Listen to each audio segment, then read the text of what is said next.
ठीक है।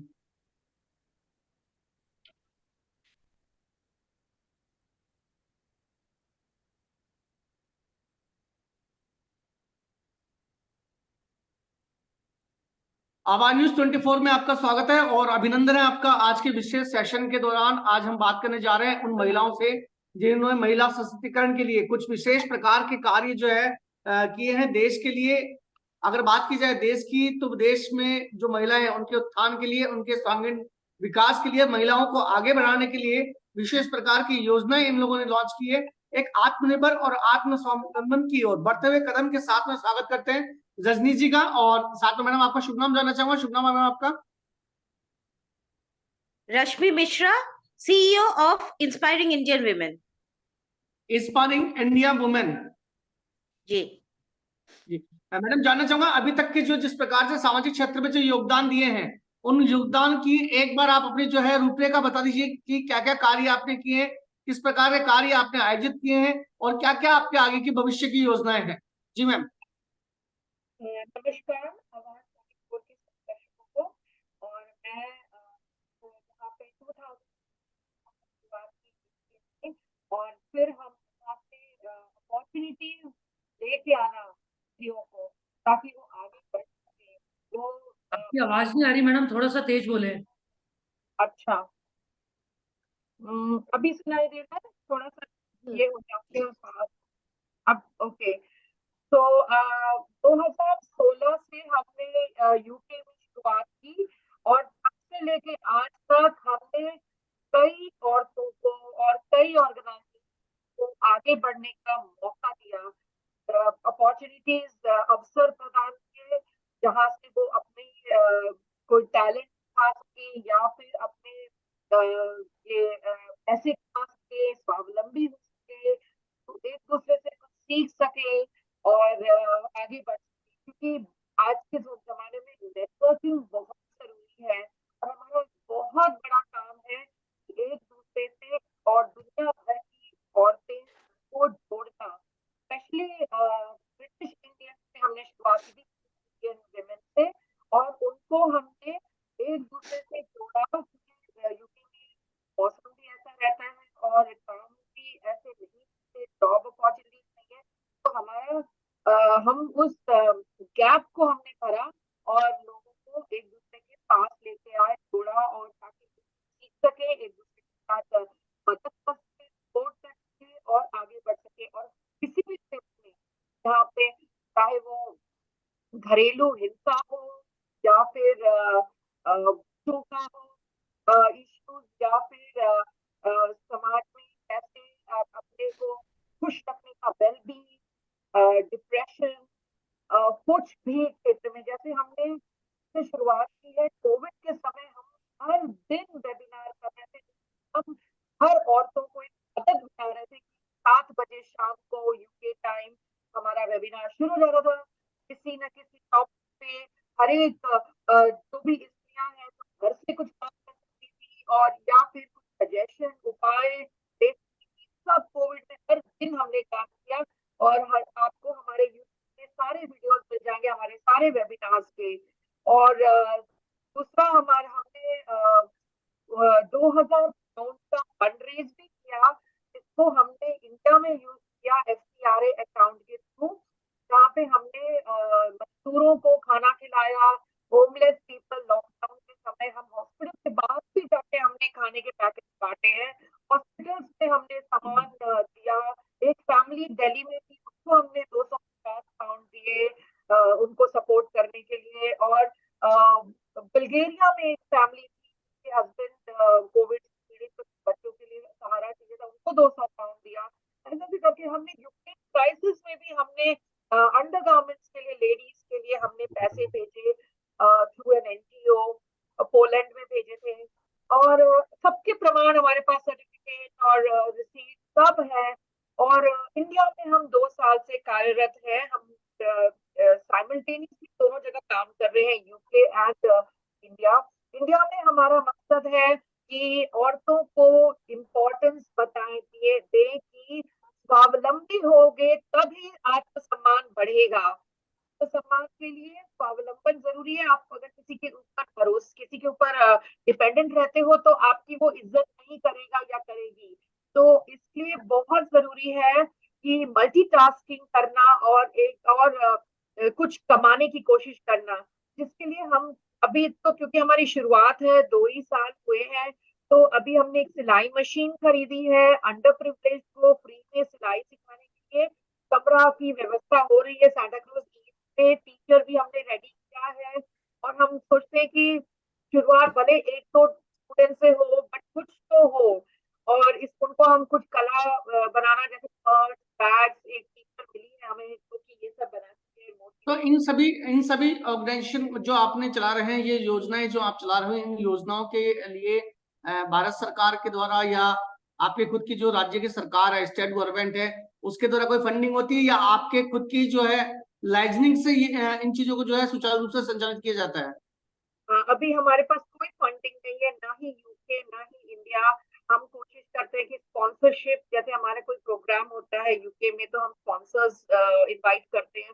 वो स्पॉन्सर्स अगर हमें 100 पाउंड भी देते हैं तो वो 100 पाउंड से हम इंडिया में बहुत हेल्प कर सकते हैं। जैसे हमने लास्ट ईयर रक्षाबंधन में, इस साल नहीं, लास्ट ईयर रक्षाबंधन में हमने साड़ियां बांटी थी किन्नरों को, ट्रांसजेंडर्स को। और हमने मतलब हमारे लिए वो अगर 50 पाउंड में मिल जाए यूके में, तो हम वो इधर उससे बहुत काम कर पाते हैं।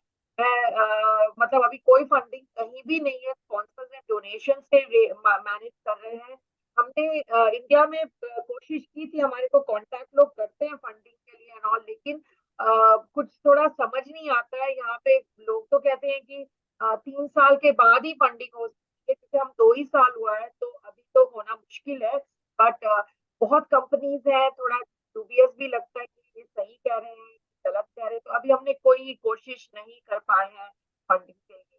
बट थोड़ा थोड़ा यूके का पैसा इधर ट्रांसफर करते हैं, बहुत ही कम अमाउंट, वो भी FCRA अकाउंट है, एक है गुजरात का, उसके थ्रू, और हम यहाँ पे पेमेंट वगैरह कर देते हैं जो भी है, तो मैनेज हो जाता है। क्योंकि हमारे यूके में बहुत ही एक्टिव है हमें यूके में हमारी प्रेजेंस बहुत बड़ी है। हम हाई कमीशन की मदद करते हैं, हाई कमीशन हमें सपोर्ट करते हैं हमारे। तो और दूसरा, वहाँ पे हमारे 2-3 MPs हैं जो हमारे साथ खड़े होते हैं पार्लियामेंट के। तो इस तरह से हमारे प्रोग्राम्स, मतलब हमें हमें पहचान मिल चुकी है, जिसकी वजह से काफी लोग हमसे जुड़ना चाहते हैं, तो हम उस हिसाब से उनसे सपोर्ट मांगते हैं और स्पॉन्सरशिप मांगते हैं, डोनेशन मांगते हैं। और कभी कभी हमारे जो मेंबर्स हैं वो भी खुल के हमें सपोर्ट करते हैं। जैसे कि हम अगर बोलते हैं कि हमारे को ये जैसे सिलाई मशीन खरीदना था इंटरनेशनल वुमेन्स डे के उपलक्ष्य में, तो हमने ग्रुप में डाला है, तो सबने, किसी ने 10 पाउंड, किसी ने 100 पाउंड, ऐसे से मतलब डोनेशन आ जाते हैं मेंबर्स से, जब कोई हम जरूरत को वहां सामने रखते हैं। तो इस तरह से हम करते हैं। लेडीज मतलब दे देती हैं, 5 पाउंड भी दे देती हैं, तो भी हमारे सिटी में कुछ अमाउंट आ जाता है। और हमने अभी जैसे वर्ल्ड मेंस्ट्रुएशन डे में सैनिटरी पैड्स बांटे, तो वो भी बहुत ही अच्छा रहा। वो भी हमने कोई स्त्री थी, वो घर में सैनिटरी पैड्स बनाती थी, उसको हमने रोजगार दिया, उसको हमने पैसे दिए, और उससे सैनिटरी पैड्स लेके हमने फ्री में स्लम एरिया में सैनिटरी पैड्स बांटे। तो हम इस तरह से हमारा मैनेज हो जाता है। हाँ, थोड़ा बड़े पैमाने में कुछ काम करने के लिए फंडिंग तो चाहिए ही, लेकिन हम उसके लिए पहले मेहनत करेंगे और उसके बाद देखेंगे कि क्या होता है। मेरा सबसे बड़ा सवाल मेरा आपसे यह है, रजनी मैडम, आपसे पूछना चाहूंगा, आज के वर्तमान स्थिति के अंदर महिलाओं की जो स्थिति है, ये बड़ी एक आश्चर्यजनक स्थिति है। घर की 4 दीवारी में महिलाएं रहकर अपना कदम तो बढ़ाना चाहती है। देश में वैसे महिलाएं बहुत आगे भी बढ़ चुकी है, जिस प्रकार से आप आगे बढ़ चुके हैं वैसे महिलाएं भी आगे बढ़ चुकी है। पर समस्या कहाँ खड़ी होती है? समस्या यहाँ खड़ी होती है कि महिलाओं को आत्मनिर्भर बनाने के लिए, उतने आत्मरक्षा का प्रशिक्षण देने के लिए कई प्रकार की संस्थाएं काम भी करती है, कई प्रकार के NGO भी काम करते हैं। लेकिन सबसे बड़ी अगर बात की जाती है तो वो बात यह है कि आज भी कच्ची बस्ती की अगर बात करें, मध्यम वर्गीय परिवारों की अगर बात करें, तो उनके अंदर महिलाएं जो है कहीं ना कहीं उनका आत्मसम्मान आज भी कमजोर है। आत्मनिर्भर की जो अगर बात की जाए तो वो आज भी जो है निर्भर नहीं है, क्योंकि जब बाजार में जब वो जाती है, मार्केट में जब वो निकलती है, एक मध्यम वर्गीय परिवार की जो महिलाएं जो निकलती है, उसमें कई प्रकार की चुनौतियों का सामना करना पड़ता है। और मुझे लगता है कि शायद उन चुनौतियों का सामना आप भी कर रहे हैं। तो उन चीजों के लिए आपके ऑर्गेनाइजेशन के द्वारा ऐसी कौन सी पहल की गई है जिससे महिलाएं अपने आप को सुरक्षित महसूस करें, संबल महसूस करें, और उन्हें यह एहसास हो कि मैं अकेली नहीं हूँ, मेरे साथ में जो है और भी देश के और समाज के जो है कई लोग मेरे साथ में जुड़े हुए हैं। जी रजनी मैम। बहुत बहुत धन्यवाद मुझे इस प्रोग्राम में बुलाने के लिए। आपने जो प्रश्न किया वो बहुत ही सही प्रश्न है, क्योंकि आज की महिलाएं, हम जितना भी बोले कि महिलाएं चांद तक जा रही हैं या महिलाएं बहुत कुछ कर रही हैं, लेकिन कहीं ना कहीं वो बाधा है, अभी भी है हमारे समाज में। वो एक रेखा है महिलाओं के लिए, वो लक्ष्मण रेखा अभी भी है कि अगर एक मतलब हस्बैंड अगर जॉब के लिए दूसरे सिटी में उनको जाना पड़े, तो वाइफ को भी अपना सब कुछ छोड़ के जाना पड़ता है, लेकिन हस्बैंड तो वाइफ के लिए कहीं रुकता नहीं है। तो हम मानसिकता पूरा पूरी अगर हम समाज को मतलब बदलने की कोशिश करें, तो पहले हमें अपनी मानसिकता को बदलनी होगी। हमें ये सोचना होगा कि महिलाएं किसी से कम नहीं है। मैं ये नहीं कह रही हूँ कि आगे बढ़ने का मतलब किसी को डिसरिस्पेक्ट करना है, लेकिन अपने दायरे में रहकर भी हम आगे बढ़ सकते हैं। और चुनौतियां तो हैं, बाजार में अगर हम निकलते हैं तो चुनौतियां तो है, लेकिन इसका मतलब ये नहीं कि हम उस चुनौतियों से डरकर घर के अंदर बैठे रहे। हमने 3-4 महीने पहले एक वेबिनार किया था, जिसमें हमने महिला के सुरक्षा की बात की, और उनके लिए जो लॉ एंड ऑर्डर है, हमारे भारत सरकार द्वारा जो लॉ एंड ऑर्डर उनके लिए बनाया गया है, हमने उन उन विषय पर हमने चर्चा की। और हमने लोगों को ये समझाया कि डर के आगे जीत है। अगर हम डर कर अंदर रहेंगे, घर के अंदर या चार दीवारी के अंदर रहेंगे, तो इसका समाधान कभी नहीं निकल सकता। किसी ना किसी को तो पहल करनी होगी। अगर हम अपने कार्य क्षेत्र में भी देखें, तो महिलाएं बहुत सारी चुनौतियों का सामना करती है, लेकिन उन समस्याओं से जूझने के लिए भी हल है। तो उन हलों को अगर हमें मतलब निकालना है, तो हमें बात करनी होगी। तो आईआईडब्ल्यू का हमेशा यही प्रयास रहा है कि हमेशा फिजिकली अगर हम किसी की मदद ना भी कर पाए, तो हमारे वेबिनार्स के थ्रू हम लोगों को एक संदेश देते हैं कि आप अकेले नहीं हो, आपके साथ हम खड़े हैं।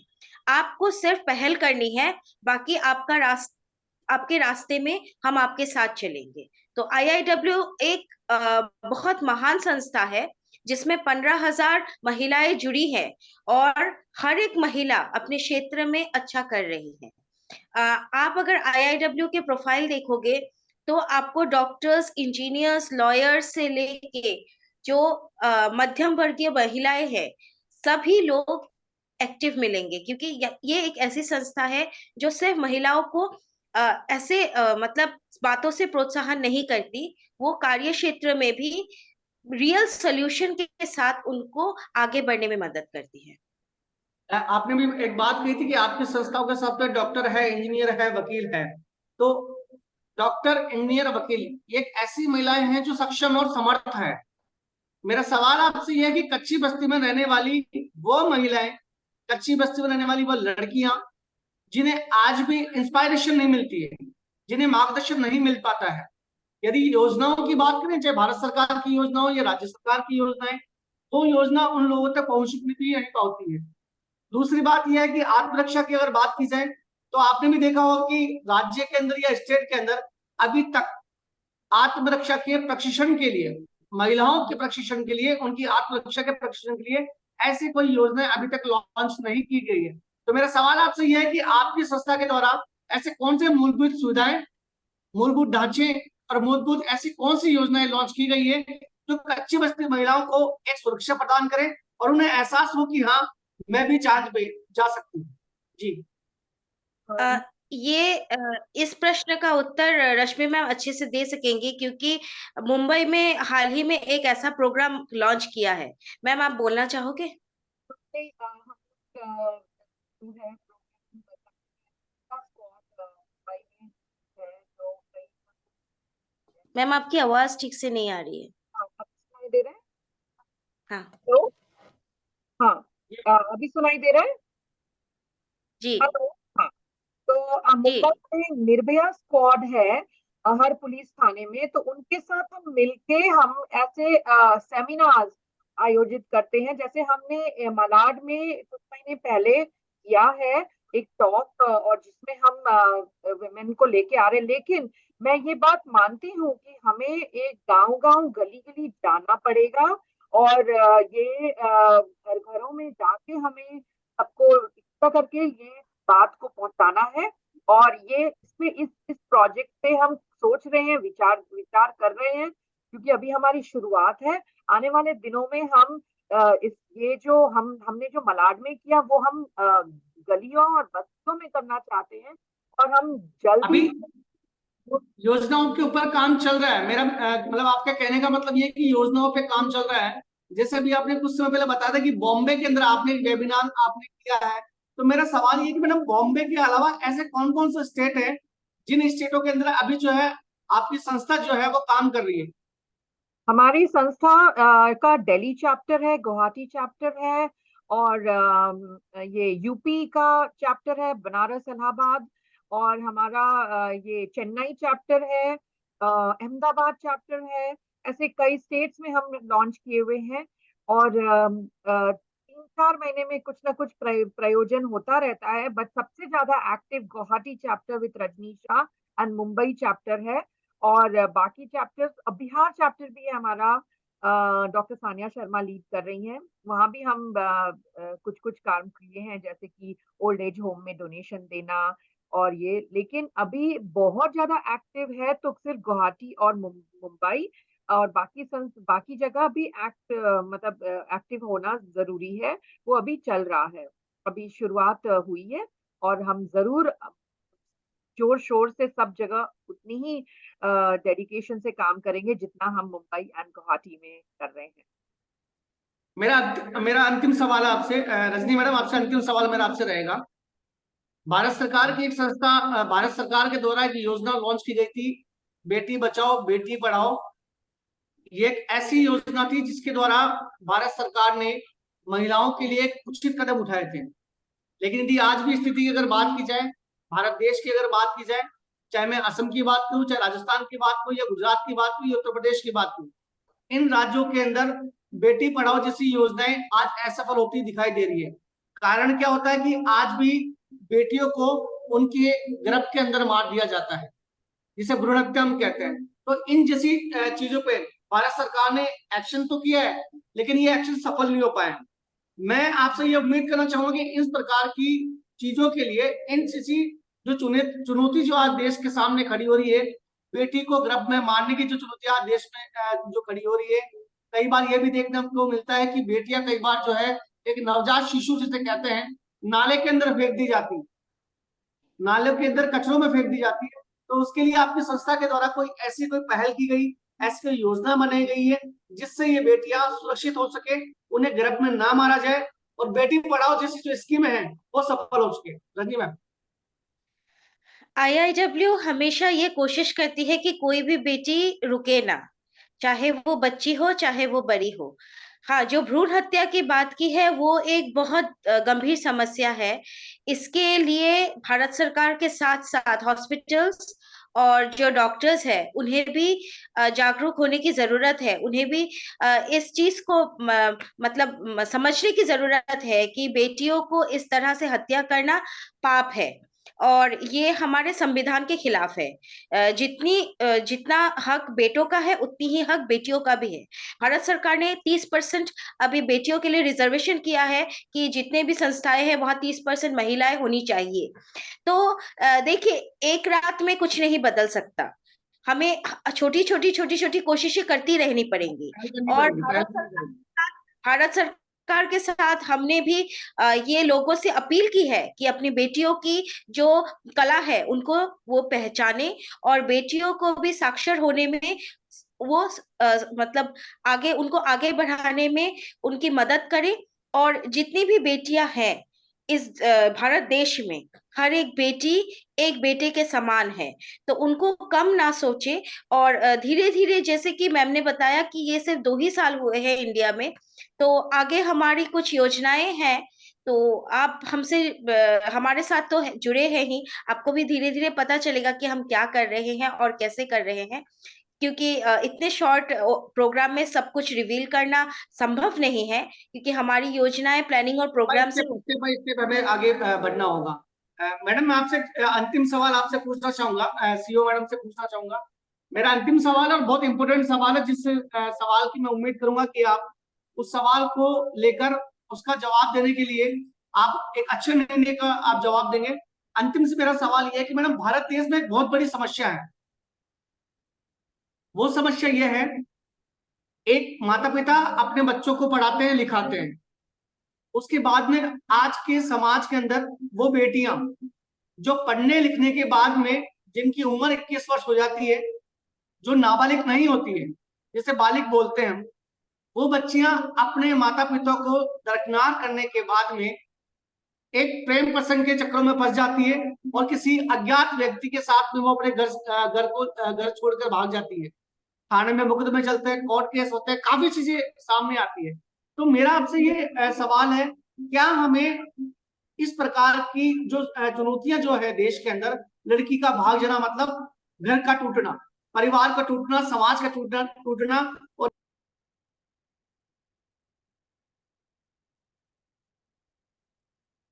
आशीष जी आप म्यूट हो गए हैं। आशीष जी आप म्यूट हो गए हैं।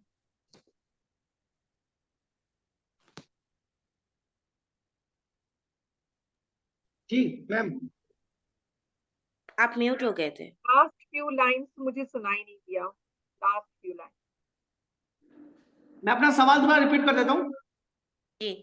मेरा अंतिम सवाल ये रहेगा मैम, भारत देश के अंदर एक बहुत बड़ी समस्या है। वो समस्या ये है कि हम एक माता पिता अपने बच्चों को पढ़ाते हैं, पढ़ाने के बाद में जब लड़की जब नाबालिग हो जाती है, माफी चाहूंगा, जब वह बालिग हो जाती है, 21 साल की उम्र जब आ जाती है, तो वह किसी प्रेम प्रसंग में फंसकर अपने माता पिता के घर को वो छोड़ देती है, या मैं यूं कहूं कि वह लड़कियां उन अज्ञात लड़कों के साथ में भाग जाती है, जिससे परिवार का मरण होता है, समाज का मरण होता है, और एक बाप का और माँ का भी मरण होता है, और परिवार का मरण भी हो जाता है। तो उन चीजों की रोकथाम के लिए हमने ऐसे कुछ सराहनीय कदम उठाए ताकि इन चीजों पर अंकुश लगाया जा सके। हाँ, तो ये बहुत ही इंडिविजुअल सा प्रश्न है, परिवार परिवार पर निर्भर करता है। जी हम बच्चों को बड़ा करते हैं और वो रिलेशनशिप पेरेंट्स और चाइल्ड लड़की में एक ऐसा होता है, क्योंकि भाग जाना वाली बात है, प्रेम होके भाग जाना, ये तो आप पे निर्भर करता है कि आप अपने पेरेंट्स से कैसे रिलेशन रखते हैं, कि आप उनको बताएं कि आपको इनसे, क्योंकि आप प्यार करते हो तो आपको बताना चाहिए आपको, क्योंकि आजकल तो अरेंज मैरिजेस बहुत ही खत्म सी हो रही है, और पेरेंट्स को बताना, और आप एक्चुअली ये पेरेंटिंग का ही प्रश्न होगा ज्यादा, ताकि ये सिचुएशन ही ना आए कि भागना पड़े। और जहाँ तक ये है कि परिवार में बेटा हो चाहे बेटी हो, दोनों ही ये आज के डेट में घर को छोड़ के नौकरी के लिए या किसी और काम के लिए बाहर निकल ही जाते हैं। तो ये जरूरी नहीं कि बेटी की ही विदाई होती, बेटी की भी विदाई होती है, लेकिन बेटियां जो है वो अगर पेरेंट्स को बताएं और साथ में रख के चले, तो ये सिचुएशन देखना ही ना पड़े। और बहुत ही ये सब्जेक्टिव का सवाल है, एक दूसरे सबके लिए कहीं मतलब ये तो शादी की बात है, और प्यार की शादी की बात है, इसमें पेरेंट्स को अपने मतलब बात बताना, उनको शामिल करना कि मुझे ऐसे है और इस तरह से मुझे इसके साथ रहना है, इससे प्यार है, ये सब तो बात बताना पड़ेगा पेरेंट्स को। ये तभी होता है जब पेरेंट्स ऑब्जेक्ट करते हैं या स्ट्रिक्ट होते हैं या दबाते हैं बेटियों को, और आगे कहीं आने जाने के लिए रोक लगाते हैं, तो ये सिचुएशन आती है कि आप बेटी ऐसा कदम ले लेती है। तो ये अपब्रिंगिंग पर है कि कैसे पेरेंट्स अपनी बेटियों को बड़ा करते हैं, और आप जितना ही पाबंदी लगाओगे उतना ही लड़कियां उस जंजाल को तोड़ने की कोशिश करती हैं। तो इसलिए बहुत ही सोच समझ के बच्चों को पालन पोषण करना चाहिए, और जहाँ पे और बताते रहना चाहिए कि क्या गलत है क्या सही है, और फ्रेंड की तरह रहना चाहिए, ताकि पेरेंट्स से बात वो कर सके खुल के कि मुझे क्या, उसको क्या पसंद है, उसको किस लड़के से के साथ रहना है। तो ये सब चीजें अपब्रिंगिंग और सोच और उस पे निर्भर करती है। और आई थिंक पेरेंट्स को बहुत स्ट्रिक्ट होते हैं लड़कियों से, जो उसको आगे नहीं बढ़ने देते हैं, उनको दबा के रखते हैं, और अलग अलग बेटी और बेटों पे अलग तरह से ग्रोथ करते हैं, जो बड़ा बड़ा बड़ा करते हैं। बेटों को सब छूट, बेटियों को कंट्रोल।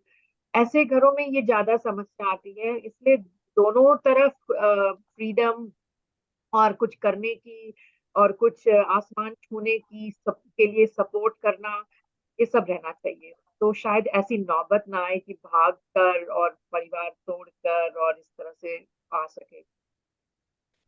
यही उम्मीद हम आपसे करते हैं। और इंस्पायरिंग इंडियन एसोसिएशन जिस प्रकार से जो अहम मुद्दों को लेकर काम कर रहा है, जिस प्रकार से अहम मुद्दों के साथ में धरातल पर रहकर जो काम कर रहा है, हम उम्मीद करते हैं कि भारत देश की और भारत जैसे जो विकासशील जो हमारा देश है, जो विकसित होने जा रहा है, इसी संकल्प को लेकर हम उम्मीद भी करते हैं कि आने वाले समय के अंदर आपके द्वारा जो ऑर्गेनाइजेशन के अंदर जो योजनाएं चलाई जाती है, उन योजनाओं को धरातल उतार कर आप एक अच्छा काम करें और इस देश का नाम एक बार पुनः सुनहरे अक्षरों में लिखा जाए। ऐसी उम्मीद, ऐसी आशा के साथ में आवाज न्यूज परिवार आपका स्वागत करता है, अभिनंदन करता है। और आने वाले भविष्य के अंदर जो भी प्रोग्राम होते हैं, हम लोग मिलकर देश के अंदर एक अच्छी आशा रखते हुए अपने दायित्व का और अपने कर्तव्यों का हम लोग निर्वहन करते रहेंगे।